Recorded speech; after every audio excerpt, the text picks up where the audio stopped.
Hey, no long intro. You also write that underdog strategies are hard, or at least harder than giant strategies. Can you explain that a little bit? Yeah, I mean, the choice you have as an underdog is if you're going to choose to fight and choose to fight to win, there are a series of strategies available to you, but they are all more costly than the strategies available to the favorite. So I give the example of a chapter about a software mogul in Silicon Valley, an Indian guy who coaches his 12-year-old daughter's basketball team. And they are without talent. They are, by his own admission, this was like, they barely knew how to play the game. And he takes them all the way to the national championships. He does it he instructs them, they're going to play the full court press every minute of every game and defend every inch of the court, right? Now, that's actually a very effective strategy, particularly in age class basketball. If you're the underdog, it's usually your only chance of winning is to play a really, really aggressive defense. It requires, however, that everyone in your team expend maximum effort every minute of the game. You cannot loaf for an instant. You have to be in really good shape and you have to run yourself ragged and you cannot let up. Most people will not play that way because it's too difficult. If I said to you, we're not going to be doing elegantly designed plays and shooting gorgeous baskets and passing the ball, we're just going to be doing this for the entire game and you're going to be exhausted at the end. Most kids would say, that's not why I signed up. So it's like, that's a kind of classic illustration of that effort is the route, one of the routes available to the underdog. I can outwork you, even if I may not be able to outspend you, but I can outwork you. Well, outworking is a tall order. It's not easy to do, That's, as anyone who has worked in a startup knows, that's one of the stressful parts of it. Effort is one of the routes available to the underdog. I like that. And I think the example of the girls' basketball team can be applied to many aspects of life.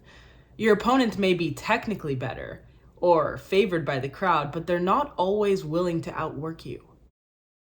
In fact, sometimes the favored player, opponent, person, what have you, will underprepare for competition when they assume that the person they're going up against holds little threat because they think they can get away with it, thus giving the underdog room for that upset win.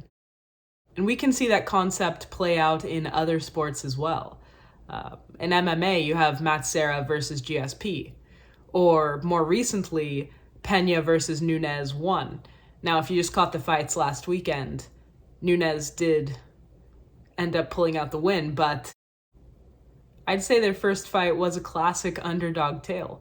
Or in the music industry, from the rapper Jay-Z to the singer Jewel. Someone with seemingly no prospects, works hard, is relentless, understands time, finally gets signed and becomes successful. And you can argue, well, these things don't happen often. These are outliers. You're right. That's actually the name of one of the books he's describing here in the interview. But if you live life thinking that these positive outcomes cannot happen to you, therefore you don't work towards them, well, they're less likely to happen to you. Let me know if you can think of any more examples of the underdog getting the upset win.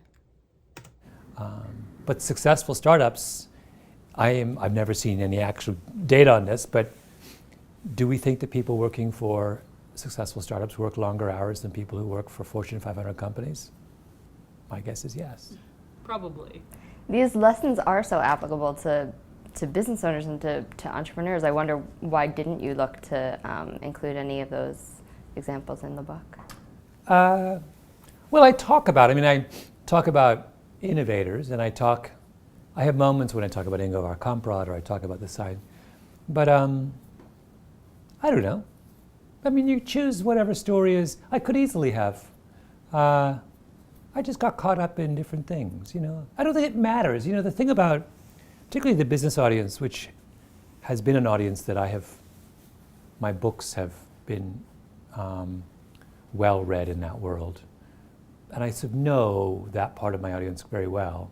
I don't think they, in order to draw meaning from an example, it doesn't have to be from their precise world. I mean, the thing about what's one of the fascinating things that happened in the business world over the last 20 years is the increasing level of intellectual sophistication, the willingness to look everywhere for ideas and for inspiration, not just, I mean, these days, if you meet a business executive, they'll know as much about social psychology as a social psychologist. I mean, they'll be reading books on neuroscience to get clues about how to talk to their customers. I mean, this is not true 30 years ago. So I don't think it matters. I think people will take insight wherever it comes.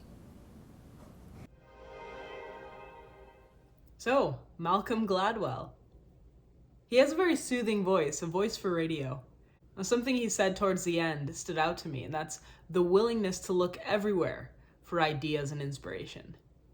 And access to information via the internet makes it a lot easier for the business owner to understand social psychology, or for the real estate agent to understand architecture, the chef to understand agriculture, etc.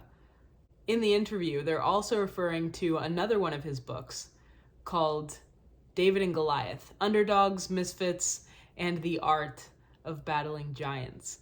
And it really illustrates how Davids can succeed in a world filled with Goliaths, usually of the metaphorical sense. It also does address the namesake story of David and Goliath, and how Goliath likely had a pituitary gland disease that caused a tumor to swell against his optic nerve and damage his vision, thus equalizing the playing field for David, allowing him to exploit that fact and use it to his advantage. He also uses an example of how a surprising amount of entrepreneurs have dyslexia, yet claim that they succeeded in life because of their disability, not in spite of it. Mindset, I suppose. But a moral of the story is, if you consider yourself an underdog, a way to shift the odds isn't necessarily to fight fair, but to fight differently and reconstruct your disadvantage so that it becomes advantageous to you. If you have an underdog story, let me know.